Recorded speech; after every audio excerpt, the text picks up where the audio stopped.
jaga rumah, beresin rumah, jadi ibu rumah tangga, jadi istri yang diem di rumah, nungguin suaminya pulang kerja dan segala macam, itu juga kerja. Bahkan kerjanya gak ada jamnya loh, 24 jam. Sorotan terhadap rumah tangga Salsabila Adriani dan Ibrahim Rishad atau Ohim belum juga mereda sejak pernyataan sang suami di podcast menuai kontroversi. Kali ini perhatian netizen yang budiman bergeser ke hal yang lebih kasat mata, yakni soal hadiah yang saling mereka berikan. Publik mulai membandingkan nilai dan makna dari pemberian tersebut, lalu mengaitkannya dengan dinamika peran suami istri yang sebelumnya ramai diperdebatkan. Dari sini, narasi kontras beda kelas pun terbentuk dan cepat menyebar di media sosial. Perbincangan bermula ketika Salsabila mengunggah momen bahagianya menerima hadiah raket tenis merek Yonex dari Ohim. Unggahan itu kemudian ditarik ke belakang saat Salsabila pernah terlihat menghadiahkan ponsel iPhone seri terbaru dengan harga fantastis untuk sang suami.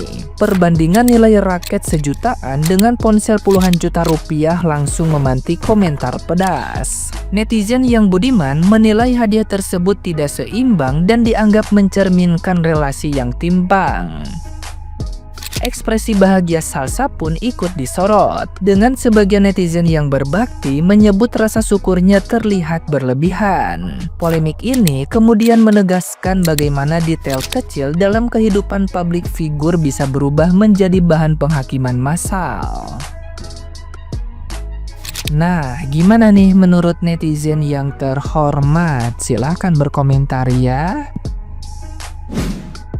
Gue nonton video ini dan bagi gue kalian cewek-cewek jangan lebay dah. Segala ngangkat galon dipermasalahin. Itu abang-abang galon ngangkat sehari 100 galon biasa aja tuh. Ceweknya nggak mau kalau cowoknya nggak kerja. Emang harus kayak gitu. Suatu saat kalau cowoknya mati, ceweknya nggak kerja, mau jadi apa? Cowoknya nggak mau kalah, bagus. Karena seenggaknya ada satu cowok yang mewakili cowok-cowok yang mengalah di luar sana. Masalah pesen makan sendiri, lah duit dia, suka-suka dia, cowok juga perlu hidup tenang.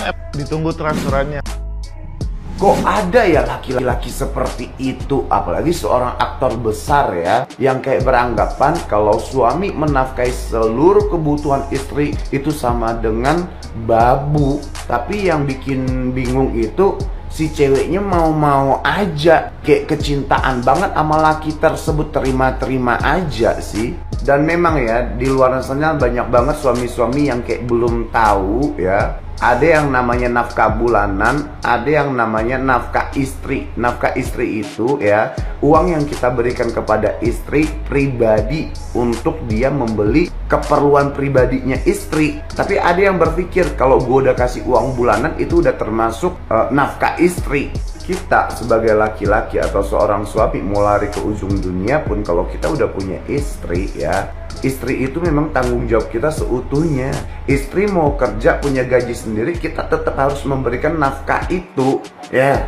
Kalau istri nggak bergantungan sama suaminya sendiri, masa iya dia bergantungan sama suami orang? Masa iya mau beli apa-apa itu harus cari uang sendiri? Terus ngapain dia punya suami? Mending jomblo, mending single. Koko sebagai laki-laki ya, belum menikah ya, Koko tuh tahu gitu loh, kalau kita nanti kalau punya istri ya, istri itu tanggung jawab seutuhnya seorang suami gitu loh. Itu jiwa kelaki-lakian, bukan jiwa tuan putri. Laki-laki perhitungan itu nggak selalu red flag ya. Siapa tahu dia realistis aja. Lo bilang cowok lo pelit karena dia nggak mau beliin lo sepatu, nggak mau beliin lo tas mahal. Padahal lo punya banyak sepatu di lemari, lo punya banyak tas yang menurut dia mungkin ya si cowok, apa fungsi lo beli tas mahal sedangkan lo punya banyak tas gitu. Gue ngeliat podcastnya Salsa dan suami, terus dengan gampangnya netizen ini bilang suaminya red flag. Kayak apakah lo yang berada di rumah tangga orang? Sekarang di TikTok apa-apa red flag, apa-apa red flag gitu. Kayak pacar gue ya, juga gak bakal mau beliin gue tas mahal hanya karena gue minta tas mahal gitu. Karena mungkin menurut dia bukan itu yang gue butuhkan. Kayak contoh yang gue butuhkan adalah uang. Uang untuk bayar apartemen contohnya. Karena gue masih pelajar ya, kadang-kadang gue butuh bantuan. Itu yang dia bantu.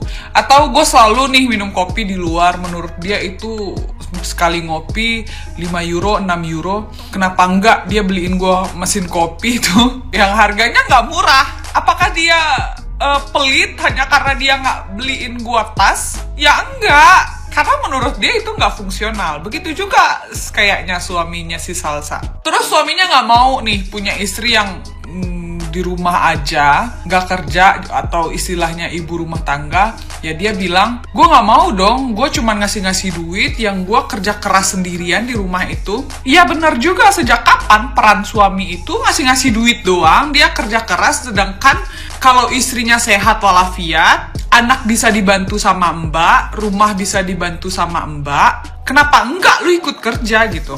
Kayak contoh ya, di masa depan itu, sekarang aja semuanya serba mahal. Anak itu gak cukup disekolahkan sekolah standar doang. Kalau suaminya doang yang kerja, keteteran coy. Hari tua mesti dipersiapkan.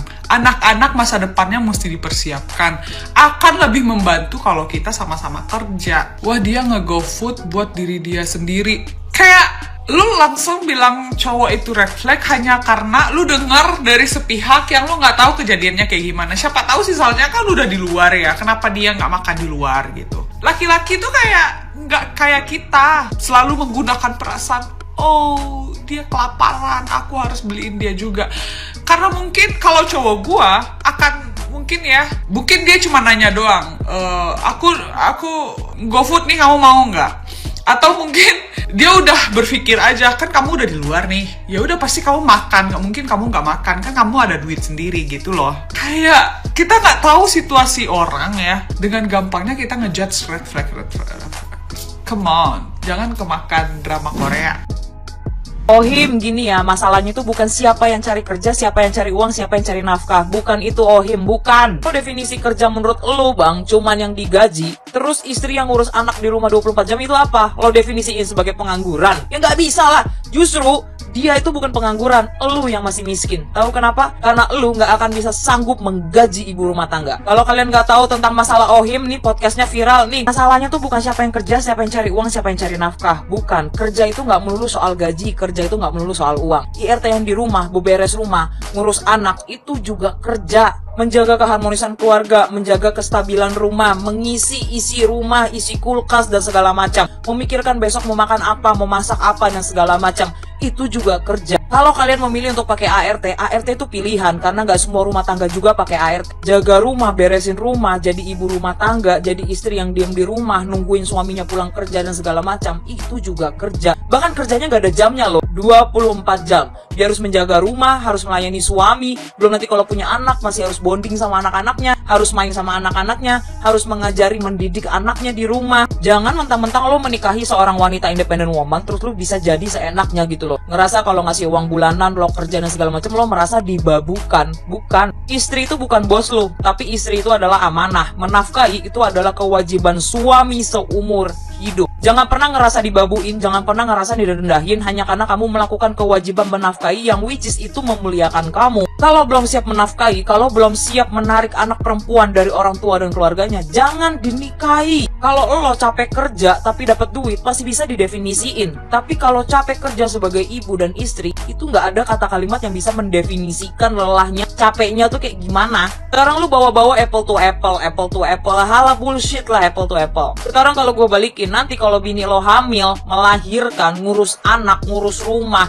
mendidik anak, dan segala macamnya, lu masih mau ngomong apple to apple? Dari dia punya rahim, lo nggak punya rahim aja nggak apple to apple. Tapi kenapa permasalahan kerja, permasalahan membeli sesuatu hal yang dipengenin sama bini lo, itu menjadi hal yang apple to apple. Jadi ibu rumah tangga tuh berat loh. Ibu rumah tangga itu harus bisa finance, harus bisa ngatur keuangan, harus bisa masak, ngurus anak, nyuci baju, nyuci apapun, ngurusin dapur, ngurusin rumah, masih ngelayanin lo juga. Coba deh, kalau lu definisiin pekerjaan itu satu-satu dan lo hitung total gajinya berapa, lo nggak bakal mampu. Tapi balik lagi, kita nggak bisa ngejudge apapun yang ada dalam rumah tangga mereka karena kita nggak tahu, mungkin tidak menafkahi itu ada dalam perjanjian pernikahan mereka, mungkin uang bulanan itu ada dalam perjanjian mereka, jadi nggak perlu pakai uang bulanan, karena kalau pakai uang bulanan gue ngerasa jadi babu gitu, dan lo harus tetap kerja bla bla bla bla bla. Ya mungkin itu ada dalam perjanjian mereka sebelum menikah gitu loh. Ya buktinya mereka nikah, harusnya istrinya oke-oke aja, harusnya istrinya udah tahu dong suaminya seperti apa dan nanti dalam pernikahan akan seperti apa. Ya kecuali hal-hal tersebut tidak diobrolkan dari sebelum pernikahan, jadinya waktu menikah ya istrinya agak-agak shock terapi, itu lain ceritanya. Bahkan lu yang katanya cowok ganteng gitu ya, berotot juga gitu, belum tentu lo bisa ngejalanin apa yang ibu rumah tangga itu jalani. Hati-hati dalam berucap, hati-hati dalam berkata.